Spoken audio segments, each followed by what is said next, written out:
Rolly Miller said, "Congrats on 10,000. Well deserved, as you've consistently put out videos to serve and make the world a better place. Starting these questions with gratitudes is always feels great.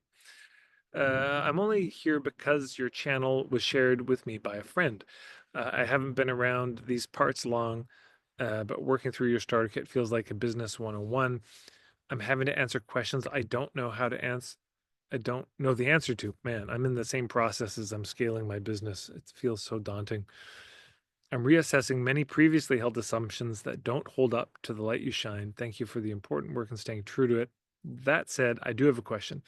I'm only getting started with my business, and I've been marketing in the marketing wilderness for a while and delighted to find your content, which is the first that deeply resonates.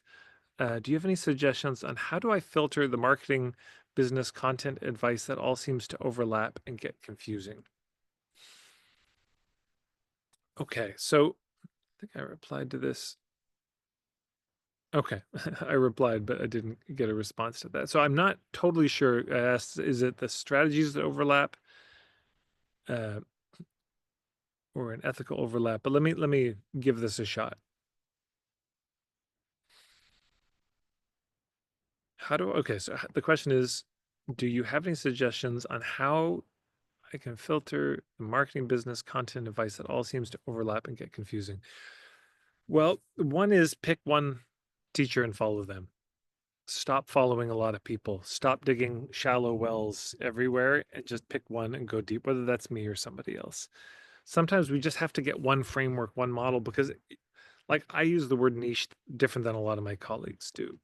George Cow talks about framework. I talk about point of view. Um, you get what I'm saying. There's a lot of different language for the same things. What I mean by niche is really different than what a lot of my colleagues mean. And so you're going to get confused. Um, so I might just pick one framework, the one that makes the most sense to you. And if it's me right now, I would roll with that for a while just to get your head straight. And then you can start putting things into the context you already understand. That's actually my main advice, just for everyone, whether it's me or somebody else. If you find a teacher who resonates with you and you're just feeling overwhelmed and confused, and how do I put together all of these different teachers? For a while, you might just want to set aside a lot of the teachers and pick one path, get familiar enough with it that the other stuff can then fit in this context you have, or at least you can weave it together more beautifully. Because otherwise we can just get overwhelmed and confused.